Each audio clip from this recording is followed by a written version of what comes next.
कर करके आहुति दी तो इंद्र का शत्रु उत्पन्न हो गया, पर मंत्र में थोड़ा उच्चारण में गड़बड़ी हो गई।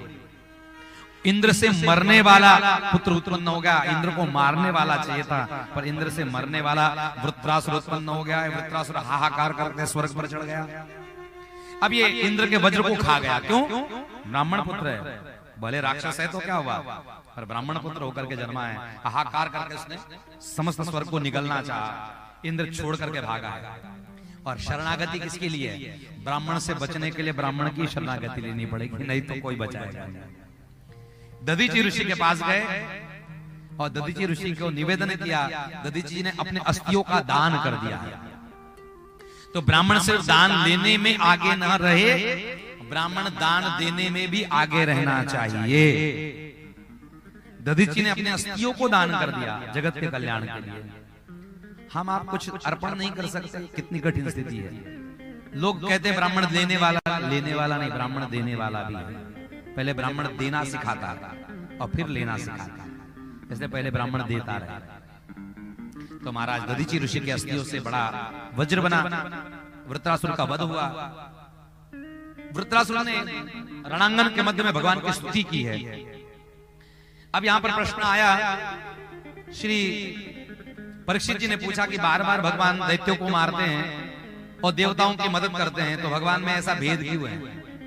भगवान को सबके लिए समदर्शी है, तो फिर भगवान ऐसा भेद बुद्धि क्यों करते हैं? इसके उत्तर में अगला वर्णन आता है। महाराज श्री परीक्षित जी को सुखदेव जी ने कहा, अब मैं तुम्हें सप्तम स्कंद में उति चरित्र में तुम्हें बताता हूं कि मनुष्य की वासना मनुष्य का पतन कराती है, न कि भगवान किसी को मारते हैं। भगवान को सबको तारते हैं, दिखने में लगता है कि भगवान मारते हैं, पर भगवान ने जिसको आज तक मारा है वो सब परम धाम जाकर के भगवान के चरणों में पहुंचे हैं। हमारे आप से मरने वाला मुक्ति को प्राप्त नहीं हो सकता, पर भगवान से मरने वाला मात्र मुक्ति को ही प्राप्त होता है। इसके लिए पहले एक हिरण्याक्ष नाम के राक्षस की बात तुम्हें बताई थी। उसका एक भाई था हिरण्यकश्यप। इसने अपने भाई की शत्रुता का बदला लेने के लिए ब्रह्मा जी को प्रसन्न किया। न दिन में मरू, न रात में मरू, न घर में मरू, न बाहर मरू, न ऊपर मरू, न नीचे मरू। लेकिन भगवान की माया देखो तो सही। कयादु के मन में था कि कोई भगवत भक्त मेरे घर में जन्मे। एक दिन नारायण नारायण का उच्चारण हिरण्यकश्यप के मुंह से कयादु ने करवा लिया, और उसी दिन गर्भाधान संस्कार हिरण्यकश्यप के गर्भ में हिरण्यकश्यप ने उस कयादु के गर्भ में कर दिया। उससे एक महान बालक की उत्पत्ति उस परिवार में हुई। क्योंकि पहले आपने कथा सुनी थी कि कश्यप जी ने श्राप दिया दिति को कि तेरे बेटे राक्षस होंगे, पर जब माफी मांगी दिति ने तो वरदान दिया कि तेरा पौत्र जो होगा वो बहुत धर्मात्मा होगा। तो उनका धर्मात्मा पौत्र हुए, उनका नाम है बोल भक्त प्रहलाद महाराज की। ये युद्ध में लीन है। इंद्र ने इसकी पत्नी का हरण किया गर्भवती रहते रहते। सोचा कि ना बांस रहे ना बांसुरी बने, इसका बेटा भी राक्षस बनेगा, बाद में कष्ट देगा, इससे अच्छा इसका अपहरण कर लूं, इसके बेटे को मार दूंगा और इसको सुरक्षित रख दूंगा। ऐसा विचार करके हरण किया। नारद जी आए, नारायण नारायण क्या करते हो? इसके गर्भ में भगवान का बच्चा पल रहा है, भगवान का भक्त है ये, छोड़ दो इसको। अपने आश्रम में ले गए। नारद जी के आश्रम के वातावरण निर्मिति देख कर करके बच्चे को बाल संस्कार मिला गर्भ में, और वो भगवान का परम भक्त बना। समस्त जगत को विजय प्राप्त कर करके जब वो लौट कर करके आया है, अपने बेटे को देख करके बड़ा प्रसन्न हुआ। नारद जी को धन्यवाद दिया, आपके वजह से हमारा बेटा सुरक्षित है, और घर ले गया। अब बेटे को पूछा, बेटा सुनो तुमने गुरुकुल में क्या पढ़ा? अब वो बच्चा कहता है, त्वमेव माता च पिता त्वमेव, त्वमेव बंधु च सखा त्वमेव, त्वमेव विद्या यद्रविणं त्वमेव, त्वमेव सर्वं मम देव देव। भगवान ही सब कुछ है, भगवान के सिवा कुछ नहीं है।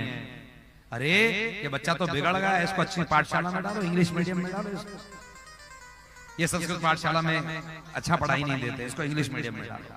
आजकल सबको होड़ लगी इंग्लिश मीडियम की, इंग्लिश मीडियम में डाला। अब यहाँ पर यह सिखाया जा रहा है, twinkle twinkle little star how are wonder what do are above the world so high like a diamond in the sky. अब ये बच्चा क्या कहता है, ट्विंकल ट्विंकल लिटिल स्टार काना मेरे सुपरस्टार काना। बच्चा उल्टा पड़ता है, ये बोले नालायक बन रहा है बच्चा, ये किसी काम का नहीं। बच्चे को ऊंची पहाड़ी से नीचे फेंका गया, अग्नि में जलाया गया, सर्पों के बीच रखा गया, किसी भी प्रकार से बालक मरता नहीं है।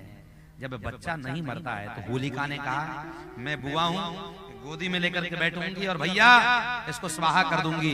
लेकिन भगवान नारायण की कृपा जिस पर होती है, होलिका को वरदान था कि वो अग्नि में जल नहीं सकती, लेकिन भगवान का आशीर्वाद जिस पर बच्चा जिस पर होता है, बाल न बाका कर सके जो जग बैरी होए, और जाको राखे मेरे साईया प्रभु मार न सके ना कोई।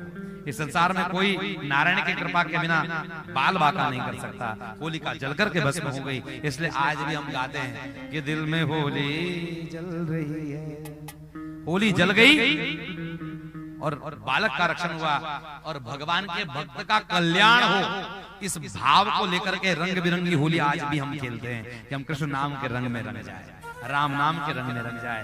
बच्चा अब ऐसे नहीं मरता। तो एक दिन कहा कि तेरा भगवान कहाँ है बता। बालक ने कहा कि मेरा परमात्मा कण कण में विराजमान है, कहां कहां तुम्हें चाहिए। हरि व्यापक सर्वत्र समाना प्रेम प्रकट हो मैं जाना। क्या तेरा परमेश्वर इस खंबे में है? बोले हाँ मेरा परमेश्वर इस खंबे में